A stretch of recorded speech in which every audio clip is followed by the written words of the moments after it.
It's April 2024, and I work in the automation engineering sector. It's one of the rare times that I'm actually working down from our headquarters in St Albans near London, and I'm called into one of those dreaded "can we have a quick word" meetings by my line manager. I try to reassure myself that everything will be okay, because after all, I've managed to hit a 5-year target in just 1 year. I've managed to quadruple a business in my area in just 12 months. And I've had 10 years of consistent success. But unfortunately, I'm not being called in to be congratulated. No, instead, I'm told that my work in diversity, equity, and inclusion is a distraction, that it's making management uncomfortable, that it's limiting my career progression, and that, quite frankly, I need to stop talking about it. And that's the turning point for me. That's the moment I decide, I'm done. I've finally put up with enough. I make the decision there and then to leave, but not just to leave my company, to leave the entire industry in which I'd spent a decade building my career. I decide it's time that I dedicate myself to something more meaningful. Just a year later, I'm named as one of the UK's top 100 professionals in manufacturing. I chair a section of the Royal Academy of Engineering's annual Diversity Inclusion Conference. I'm invited to present keynote speeches and guest lectures at institutions and events up and down the country, and out of over 85,000 nominations, I'm one of just 125 shortlisted for a National Diversity Award for being a positive LGBT role model in engineering. But I had to leave the industry in order to be recognised by it. And it's that juxtaposition, being recognised and celebrated by the same industry that pushed me out, that brings me here today. Because here's the truth. Yes, I had 10 years of success, but I had that alongside 10 years of discrimination, isolation, and abuse. Like being deliberately segregated by my team due to a disability. And when questioning that, being told that, well, my company shouldn't hire disabled people anyway. When raising that with HR, being asked what I could have done differently in order not to be discriminated against. Like being told by my manager that I should have fewer rights because of my sexual orientation. And like being told that my autism diagnosis makes me incompatible with a position in management. When I reached senior management, just before I turned 30, I became, to my knowledge, the only black queer person working at that level in my discipline in the country. And so I carried more than just technical responsibility. I carried the burden of being the only one. As I rose through the ranks, I found myself surviving rather than thriving in a system that just wasn't designed for somebody like me. But this isn't a story of adversity. It's a set of tools drawn down from my experience in automation to help us build better systems. Because inclusion shouldn't be improvised. It should be engineered. I spent my time in automation designing systems for productivity, efficiency, and safety. And those weren't just buzzwords for us. They were guidelines that we lived by, or worked by at the very least.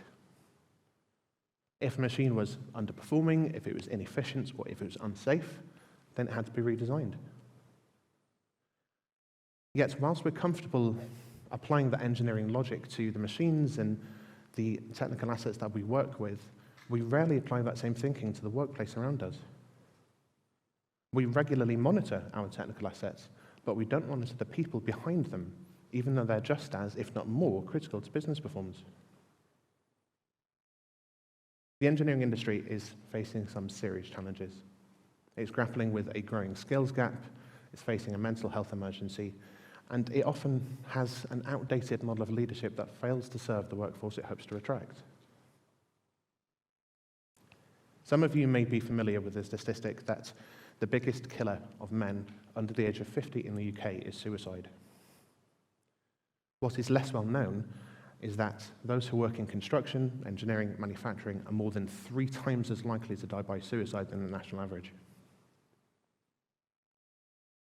On masculinity and engineering research that I lead, we've seen that more than 4 in 5 engineers, 81% in fact, report having some form of emotional or mental health concern, Yet less than half of those are comfortable talking about that with their employer. And a staggering 1 in 4 engineers have considered suicide or self-harm at some point in their career. This is more than just a well-being issue. This is a huge business risk. And more than that, it's proof that the system is flawed.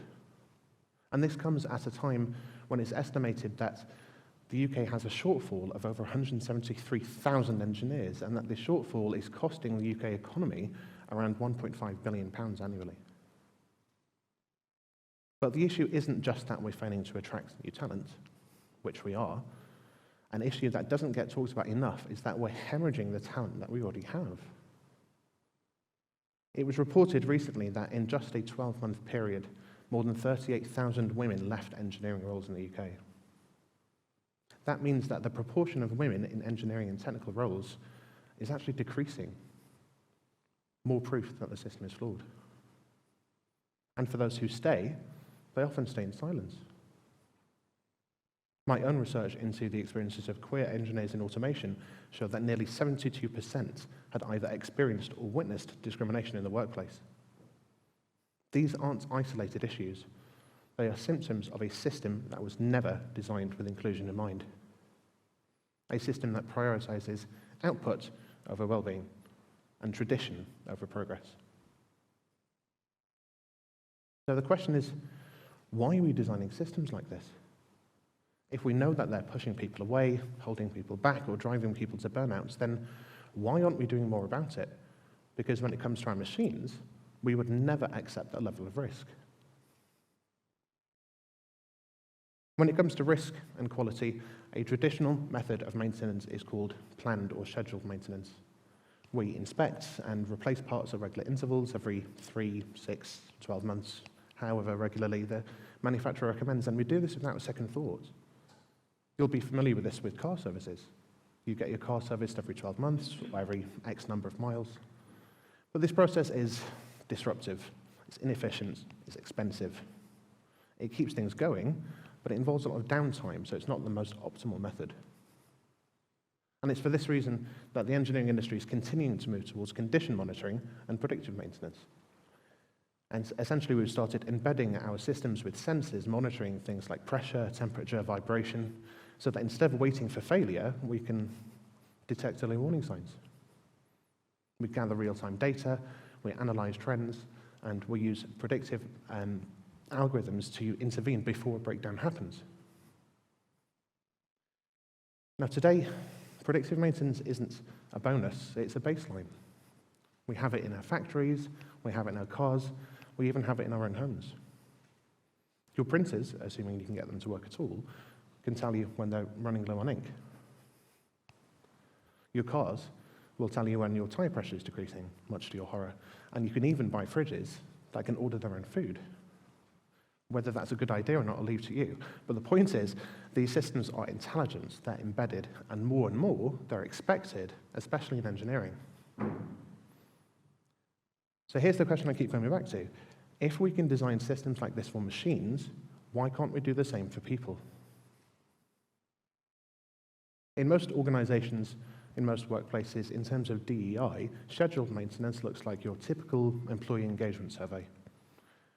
We roll them out once a year, we ask broad questions, and we hope to tackle the problems that happen to make it onto the radar. But by then, people have already disengaged. They've burnt out, they've left. So what would it look like if we applied condition monitoring techniques to inclusion? What if we designed systems that track psychological safety, workload equity, career progression, and cultural climate, not just as a one-off task or a tick-boxing exercise, but as a continuous integrated feedback loop? In engineering, making small incremental changes is much easier and much safer than waiting for catastrophic failure, and the same can be said for culture.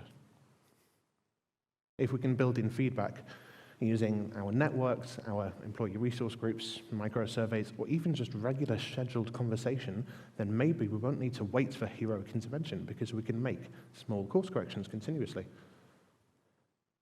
And as with any good predictive maintenance system, it's not just about knowing when something is going to go wrong, but knowing where and why it's likely to go wrong and designing for that. A good predictive maintenance system doesn't just fix a problem, it builds in early warning, redundancy, and resilience. And the same should be said for inclusion. Are you tracking who gets promoted and who gets stuck mid-career? Are you looking at patterns and trends and not just individual complaints? If we treated inclusion with the same rigor that we do quality control, then maybe we'd stop seeing it as a nice to have and we'd start seeing it for what it really is, a design challenge. And as with any good infrastructure, it should be designed from the ground up and not just patched in later, and it should be based on data. If you're not monitoring it, how do you know if you're improving it? And if you're not designing for it, then you're designing around it, whether you mean to or not. I want to return to where I began. Inclusion should not be a side project, it shouldn't be reactive, and it shouldn't be a kindness. It's a design challenge, and we know how to build systems. We know how to monitor, to modify, to iterate, and to improve, because we do this already. We do this with our processes, our products, and our systems, so it's about time we started doing it with our people. The irony is that engineering at its core is problem solving. It's all about innovation. We spend our lives designing and optimizing systems, so it's kind of embarrassing that we're so far behind in inclusion. The workplace I was pushed out of was one where difference was seen as a risk rather than a value, where leadership was defined narrowly and inclusion was very often an afterthought, but it doesn't have to be. To the next generation, I would say this. You're entering a workplace that wasn't designed by you and wasn't necessarily designed for you, but you get to redesign it. You get to question what leadership, what true leadership looks like. And you get to rebuild those systems, not just for yourself, but for everybody who comes next, remembering that inclusion shouldn't be improvised, it should be engineered. Thank you.